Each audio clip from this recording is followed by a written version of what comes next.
চেহারাওয়ালা মানুষটা শুনতেছেন শুনতেছেন কারা কারা শুনতেছেন এটা হাত তোলেন। মাশাআল্লাহ, সুন্দর চেহারাওয়ালা মানুষটা ওই ছেলেকে ডাকতে বলে, বেটা কেন তুমি কাঁদতেছো? কি হয়েছে তোমার? পেরেশানি হয়ে গেছে কেন তোমার?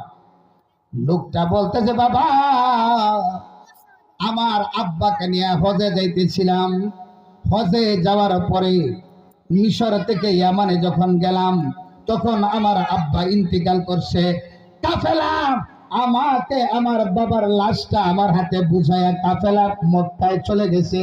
আমি এখন ওই লাশ নিয়ে চলে আসলাম।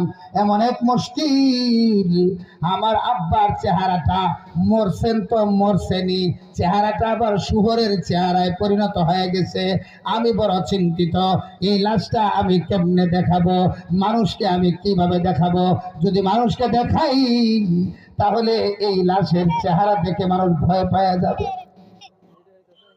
সন্তান কাঁদতেছে,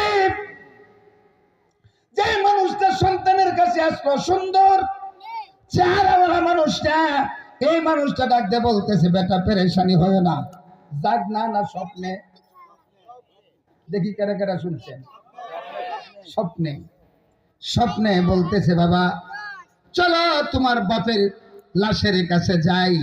সুন্দর চেহারাওয়ালা মানুষটা, দবদবে সুন্দর চেহারা, এই চেহারাওয়ালা মানুষটা তখন লাশের কাছে আসলো, ছেলে লাশের কাছে নিয়ে আসলো।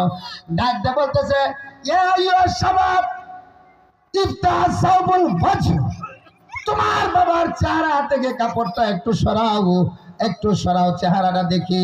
হ্যাঁ সত্যি, কাপড়টা উঠানোর সাথে সাথে চেহারার দিকে তাকায় দেখি তার বাবার চেহারাটা যেন শুয়োরের চেহারার পরিণত হয়ে গেছে। এবার তিনি বলতেছেন, ভয় পাইও না, লা তাখাফ, কোনো ভয়ের কারণ নাই। তখন সুন্দর চেহারাওয়ালা মানুষটা নিজের সুন্দর হাত দিয়া তার বাবার চেহারাটাকে মুছে দিল। মুছে দেওয়ার সাথে সাথে তার বাবার চেহারা ওই সুন্দর মানুষের চেহারার মতো হয়ে গেছে।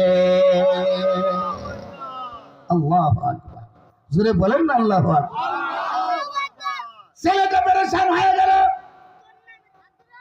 ডাক দেয়া বলতেছে, হুজুর, পায়ের মধ্যে চড়ায় ধরে বলতেছে, হুজুর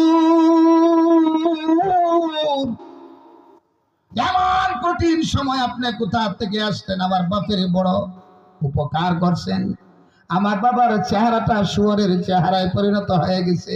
চিন্তায় ছিলাম আমি কেমনে মানুষকে দেখাবো, আমার বাবার চেহারাটা কেমনে দেখাবো, আমি বড় চিন্তা